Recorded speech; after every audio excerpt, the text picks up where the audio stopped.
Are you looking for that confidence to finally speak up in meetings? I got you. Okay, let me know something. Have you ever been in an entire meeting thinking through something very powerful to say, but you don't say it? And then out of the blue, somebody else raise their hand and say something way less insightful, and then they get all the credit. Yeah, no more. We're not doing that. We're not doing that. If you know that you're meant for more, then it's time to show up like it, even if it's at a Zoom room. So I'm going to share with you a very easy to remember yet powerful framework on how to own that confidence and finally speak up without overthinking in silence. And guys, I have been there, especially English being my second language. You know how many times I overthink and think about, okay, maybe if I said it this way, and I'm striving for the perfect thing to say and the perfect English, and then the meeting is over. Or somebody else said it first. I know, I have been there. That's why I have been able to put together this framework that is easy to remember, and you can use it tomorrow at your next meeting so that way you can own your voice. The framework is really easy. It's called Be Here. Be here right now. So let's break it down in pieces. The first B is for be prepared. Be prepared, be prepared, be prepared. And I'm repeating that because it's that important. The worst thing that you can do is show up in a meeting not knowing what they're going to be talking about, not being a little bit knowledgeable of the agenda or the subject or the decision that we are going to be making in that meeting. So be prepared. It doesn't take you hours and hours of research, but understand what's the agenda. Is there any pre-read that you need to read about? Do you know about the subject? I mean, if not, just do a quick research. Again, you don't have to be the subject matter expert, but you want to be part of the conversation. You don't want to be just like watching from the sidelines. You want to be present. And then when you're thinking, oh, I don't know anything about the subject, I don't know how I can really help. Honestly, again, you don't have to be the subject matter expert. Think about, do you have any insights? Do you have any ideas? Is there any points of clarification that you need? Maybe because of your experiences, because of your background, you have something insightful to add to the conversation. Or maybe absolutely you have no idea what the topic is about, then do research. Like right now, we have information in our fingertips. You can Google, you can AI it. Just make sure that you are prepared and you are ready to be part of the conversation and not just be on the sidelines. So, what to do in that next meeting? Remember to be ready. Be ready and think about what is one thing that I can contribute in this meeting. Again, it can be a question, it can be an insight, it can be something you research, it can be just curiosity. You don't need to know everything, you just have to be ready. So let's talk about the EMBODY presence. You know, when they used to talk about, hey, if you don't have a chair at the table, then bring one with you. Awesome. But there is no value unless you use it. So it's not about being at the table, it's about being part of the discussion. Use the chair. Even if you have to bring it, use the chair. And don't get stuck in the, ooh, what am I doing here? Look at all these people. They're more knowledgeable than me. And maybe it was a mistake. You know what? You don't need permission. If you need any kind of permission, you know what? Permission granted. Congratulations. If you got invited, you belong in that meeting. So from the moment that you walk in, embody that presence. Bring the chair, just even the way you sit down. There's a difference about just sitting, oh, that's okay, I'll just stay here in the back and just be like this and looking back. No, versus just being at the table. Forget about titles because, again, this is not about titles. This is not about you. It's about the problem that you guys are solving or the brainstorming, the ideas that you guys are generating. So make sure that you embody and shoulders back. I even have a whole video on how you even show up in a very confident way. So make sure you watch it. The H is to have visibility. You want to make sure that you're seen, that you're heard, that you're felt. Have you ever been in a meeting that somebody says, oh yeah, Jenny was in the meeting, and then you hear somebody else, oh, wait a second, was she in the meeting? I don't remember her being there. You don't want to be the best kept secret out there. You don't want to be invisible, but you also don't need like a whole TED Talk moment where you want to just talk all the time, because you and I know those people. Yeah, no, you're not just talking for the sake of talking. But again, you want to be heard. You want to be felt. You want to be make sure that you're seen. Even if you're in a Zoom meeting, you want to make sure that you are part of the discussion, have that visibility. I remember one time I went to this executive training And we had mentors that were watching you. Yeah, no pressure, right? And one of those mentors at the end of the meeting, they say, hey, they keep talking about you, and they say you're high potential, and they talk all these things. I don't see it. And inside me, I was like, how dare you say that? Like, you don't know me, right? But honestly, that was his first impression. And he was right. In that meeting, I was so overwhelmed that I just stayed silent. And I was waiting to see, okay, when I know enough, then I will talk. That's why I go back to the first one about being prepared is so important. It's not that you have to be the subject matter expert. You don't have to be the smartest person to talk. You just want to make sure that you are part of the discussion, part of the solution, part of the ideas. The concept about being felt is so important because, let's say, for example, the leader. I've been in the leader's shoes for many years. I was an executive leader for over 20 years in the corporate world. And one of the worst things was being in a meeting and coming up with a proposal, coming up with an idea, and then all you hear is cricket, silence. Like nobody will talk. And then what happens to the leader is that then they start overthinking. Oh my goodness, is this thinking? Do they hate it? They hate me.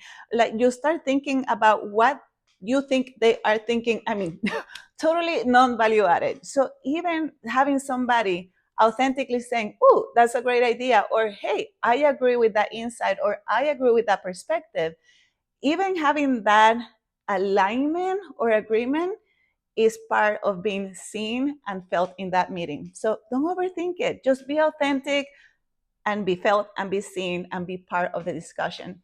And I know sometimes in Zoom can be a little bit more intimidating, especially if it's a hybrid meeting, because you think you are in a disadvantage. But I'm telling you, there's always a way of being felt and connecting, even if it's in chat, even if it's like with a funny meme or emoji or a GIF.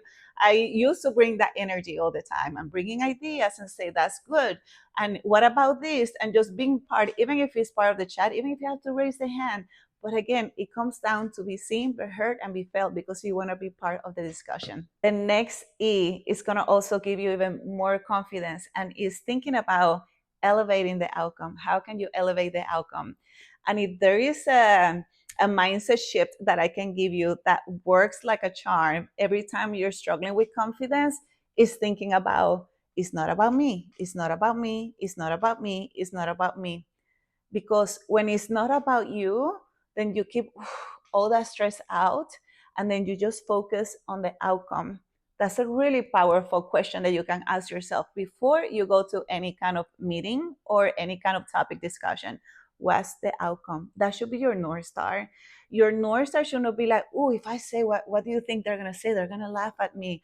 Oh, they're going to think this, they're going to think that. This is going to be a career killer movement. No. What is the outcome? How can you best help? And then you elevate the outcome. Let me give you an example because sometimes when you go through examples, you can better understand the concept.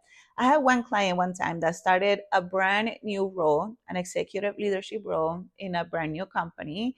And she told me after the first meeting, they were talking about talent discussion and she got very intimidated and she said, Jenny, I was so quiet and just fear completely trapped me. I could not speak. I was just listening and agreeing. Sometimes I'm keeping my mouth really shut. And I said, well, why did they hire you? Did I hire you to be in silence?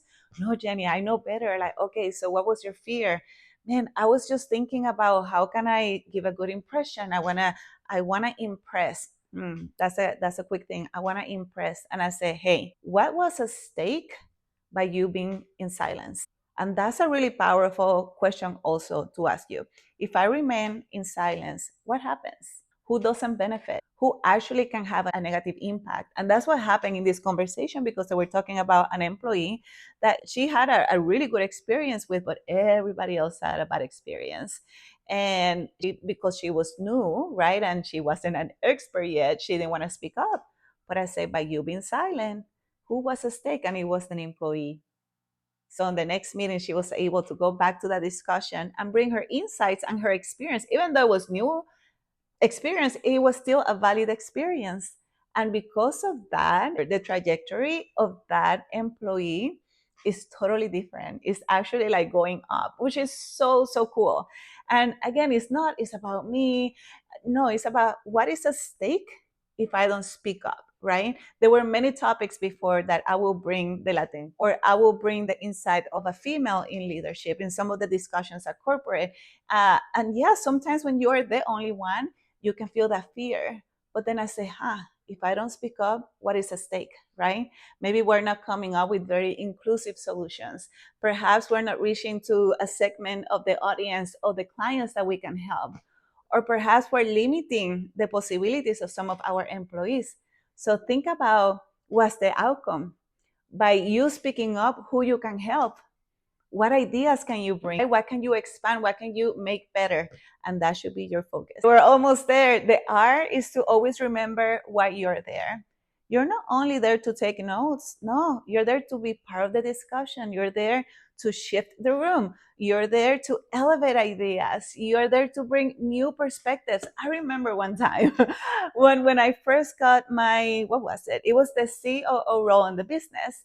And again, I was a newbie in the area, and then they invited me to one of the actual senior leadership meetings as an opportunity for development. And then they say, Jenny, why don't you come here and take notes? And I say, I would love to, but remember, I'm not only going to take notes, I'm also going to be part of the discussion. And that is part of my development. You own your future. There's something when it comes to in the business, it's easier to grab that concept, right? Because it is your business. But when you have a career, you work for somebody else, sometimes you think that you're at the mercy of others. Always remember you are on the driving seat. And I can do a whole other video about that. Remember you're on the driving seat. And I remember that point that example very clearly, because the eyes of the gentleman who said that, they're like, oh, because nobody has said that before. You just go and take notes and be silent. Like, no, I didn't want to be a fly on the wall. I want to be part of the discussion. You know what he said?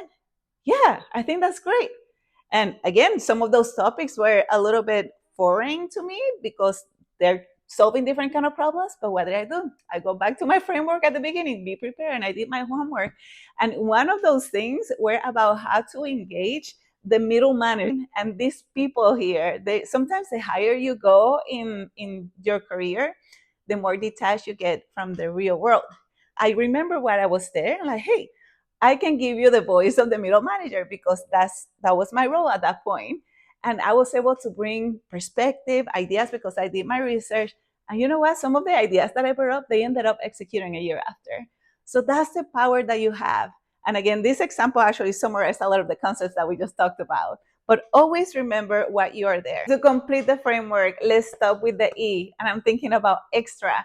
But I was thinking not about being extra that is annoying, because we're not going for annoying. We're going about the being health purposeful, intentional. How can you be extra with your superpowers? And you know, I love to talk about superpowers, but what is one thing that you can help with? I had a client one time that got invited a little bit like a development assignment in another meeting with their senior executive meeting huddle. And she was there to learn, but she realized that everybody kept just talking over the other person and they're going circles and circles over the meeting. And one of the things that she was really good at was facilitating brainstorming sessions, facilitating strategy. And then she just raised her hand after we talked about how to prepare for that meeting. And she said, hi, I have an observation. We have an outcome for this meeting, and I see that we have a lot of really good perspectives. Do you guys mind if I just grab a marker and just start making some notes and see if I can help facilitate the discussion so we can get out of here in an hour with the outcome that we want? And they were like, yeah, that will be awesome. She was not the expert on the subject, but she was expert with her superpower about bringing people together, about facilitating, about making sure that they drove the strategy or the discussion to the outcome that they had. So what is your superpower? Like, one of mine is energy. I know I insert energy, especially in those early morning meetings, 6 in the morning, 7 in the morning, and everybody's just like, hey, I just insert energy so then we can unleash the best out of everybody and we have a very, very productive meeting. So what is your superpower and how you can use it? How can you be extra? Again, not in an annoying way, okay, no, but I'm gonna be extra, but in a way that is intentional, that is really helping, facilitating for the outcome that you want out of that meeting.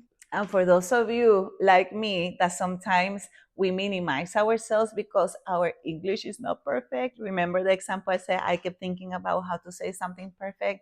Forget about that. Again, it's not about you anymore. And always, impact is way higher than perfection. So you want to go for impact. You want to go for impact.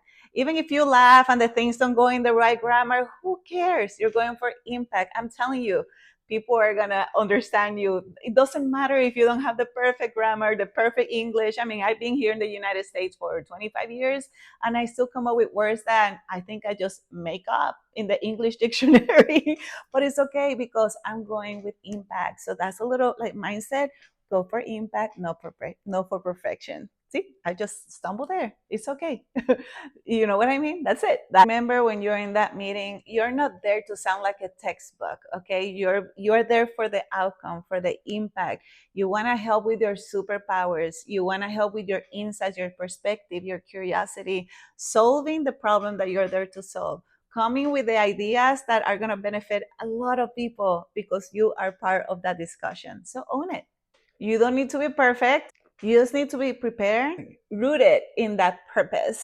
So, summary for be here: be prepared, embody presence, have visibility, elevate the outcome, remember why you're there, and be extra in an intentional way with your superpowers. You're not just in the room, you're meant to be there to own it. So, own it and be purposeful, be intentional. And my name is Jenny Lopez, and I'm here to help you create a life that you want with confidence, a life that is in alignment, a life that brings you a ton of opportunities for growth. Let me know in the comments what resonated the most, and make sure that you subscribe and share with others as well. We're stronger together. See you on the next one.